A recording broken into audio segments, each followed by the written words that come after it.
لو عاوز باور بانك حلو بجد اسمع معايا الفيديو ده للاخر. في تشكيلة باور بانك. اول باور بانك معانا اللي هو ماركة ايردم. تمام. تاني باور بانك اللي هو في تالت اير تالت باور بانك اللي هو اي بي 03. اول حاجة نبدأ بالايردم. بيبقى جايب بشاشة ديجيتال زي ما انتوا شايفين كده. الباور بانك ده جايب بسعة 10,000 امبير. بمعنى يعني مثلا موبايلك 5000، ومعظم الموبايلات دلوقتي من 4 ل5 يشحن موبايلك مرتين من 0 ل100%. تمام. باور بانك خفيف وشكله حلو وصغير، مش اللي هو زي الباور. فيه انواع بتبقى كبيرة وجاي فيها وصلات. 3 انواع وصلات دول. اول واحده اللي هي الميكرو، تاني واحده اللي هي تايب سي، تالت واحده اللي هي اللايتننج اللي هي الايفون. بجد باور بانك حلو. ايردم دي ماركه معروفه، ماركه نظيفه، رشحها لاي حد. يعني مثلا ترشحها لكل الموبايلات، ما تضرش موبايلك في البطاريه ولا اي حاجه. الوصلات دي طبعا انت عاوز تستخدمها استخدمها، مش عايز براحتك. هي بتبقى موجوده زي الاحتياط عشان لو انت نسيت الوصله بتاعه الباور بانك نفسه. كده كده ممكن تشحنها بواسطه الموبايل بتاعك عادي. الباور بانك بيشحن من 0 ل100%، مثلا حدود ساعتين 3، اللي هو الشحن الباور بانك نفسه. ميزة الباور بانك اللي هو ماركة نظيفة اللي هو ايردم. تمام. فانا ارشح اي حد عاوز باور بانك خليك في الماركات النظيفة، يعني ايردم، جوروم، فيدفي. سيبك من الحاجات اللي هي الكوبي، يعني مثلا زي ايه باور بانك اللي هو سامسونج او لينوفو او الحاجات دي. لو انت مش متاكد انها اوريجينال جايبه من التوكيل نفسه ما تجيبهاش، عشان دي بتكون حاجات كلها كوبي ما بتبقاش حلوه. خليك في الحاجات اللي هي زي ديت زي ما انتم شايفين كده. ايردم ده متخصص في صنع الشواحن والمشترك بتاع الشواحن والوصلات والسماعات والباور بانك. يعني دي بتكون شركه متخصصه لحاجه معينه. الميزة برضو بيبقى جاي مع الوصلة اللي هي الميكرو دي، ممكن تشحن بيها الموبايل بتاعك. لو انت مثلا موبايلك ايفون بتجيب له وصلة بتاعت الايفون الصغيرة، ممكن تشحن بالوصلة الطويلة مفيش مشكلة. الزر اللي في الجنب ده بيشغل الشاشة. يعني مثلا هو دلوقتي مشحون 75%. اول ما تلاقي الشاشة اللي هي الجنب بتاع 75% ده مطفي، تلاقي 50، تلاقي اللي هو مثلا اتشحن 50%. وهكذا بيقل، كل ما بيقل تلاقي اللي هو لمبه فصلت. ندخل على النوع التاني. النوع اللي هو اي بي 03. النوع ده حلو فاست تشارج. تمام. بس يعني دي ماركه جديده لسه نازله جديده، لسه ما اتشهرتش قد كده. يعني مثلا لو انت معاك دي بتكون اقل من التانية في السعر. يعني التانية اللي هو الايردم دي بتكون سعرها عامل 350 في السوق، وممكن تبقى اكتر للاسف على حسب المحل، وممكن تلاقيها اقل الله اعلم يعني.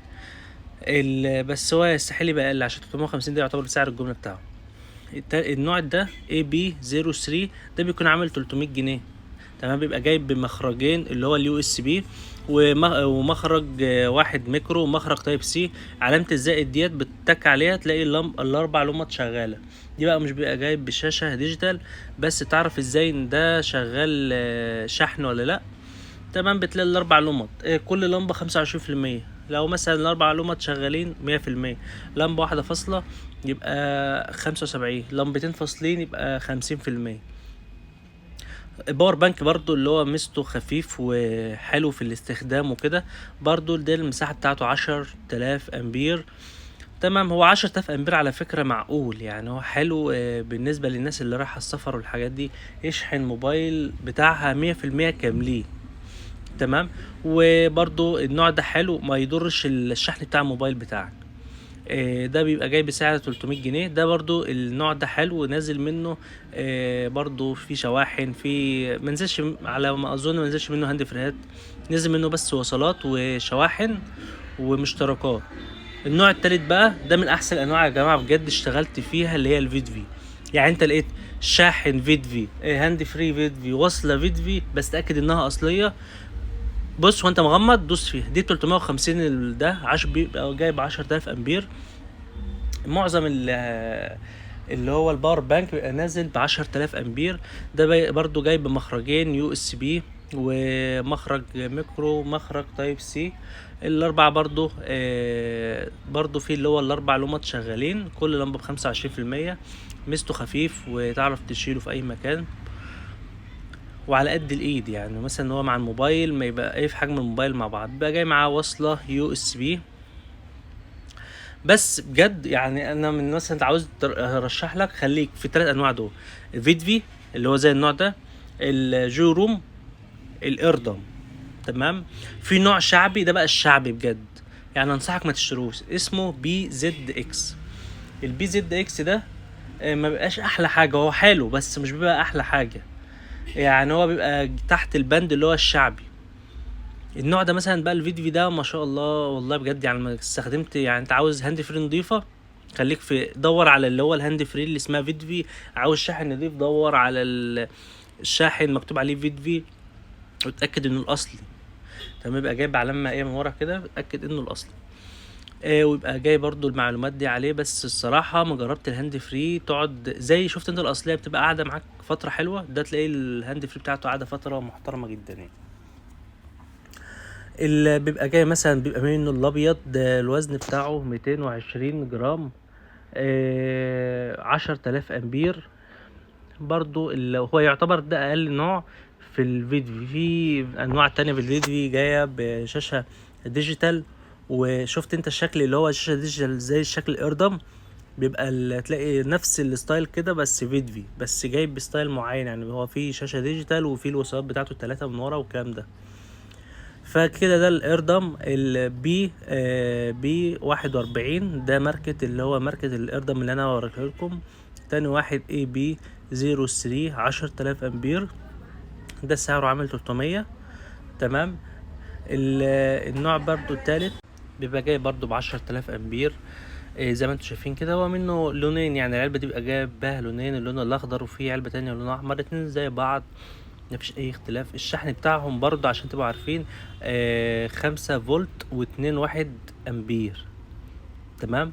اللي هو يعني مثلا انت عشان تعرف، يعني مثلا بيشحن بقوة 15 واط. وندخل بقى على النوع اللي بعده اللي هو الفيد ده برضو شاحن زي انا بص مقارنة بين التلاتة، دي العلامة المائية. تمام. بيبقى شكله جاي كده، العلبة بتاعته حاجة نظيفة. تمام. فهي ميزة الباور بانك اللي هي مثلا حلوة في كل الموبايلات، يعني هي بتكون حلو معاك في السفر والاماكن دي، لو مفيش في اماكن فيها كهرباء او مش معاك الشاحن، او موبايلك بيشحن او موبايلك بيفصل بسرعة الشحن، فانصح بيك اللي هو يبقى معاك باور بانك احتياطي. وميزة الباور بانك كمان دي ممكن تشغل رينج لايت، يعني شفت الرينج لايت بتاع التصوير، ممكن تشغل الرينج لايت على الباور بانك زي نظام كشاف. هو الصراحة بقى الباور بانك اليومين دول بقى حاجة ضرورية وأساسية تبقى معاك موجودة حتى لو مش هتستخدمه. في بقى ده التلاتة واير اللي هو 10,000 امبير الايردم. بس بقول لك حاجة برضو عشان تبقى عارف، اي نوع باور بانك، يعني مثلا الناس اللي معاها ايفون 13 برو ماكس 14 برو ماكس لسه جايبينه جديد، ما انصحكش تشحن موبايلك على الباور بانك ولا حتى شحن العربية. هو شاحن بتاعك اللي بيبقى جاي معاك وتشحن بيه. لكن كل موبايلات السامسونج الاندرويد الايفون برضو اللي هو ال11 حاجات دي باور بانك تبقى حلوة معاها. انا بقول كده نصيحة لله يعني. التلاتة دول حلوين جدا، السعر متوسط مش غالي، وفي نفس الوقت ماركات محترمة، ماركة نضيفة اللي هي الفيدفي والايردم او الجي روم او الانكر. الحاجات دي ماركتها حلوة تعيش معاك ما تضرش الموبايل، وحاجات تكون نضيفة ما تضرش في البطارية بتاعت الموبايل ولا الجودة بتاعتها ولا اي حاجة.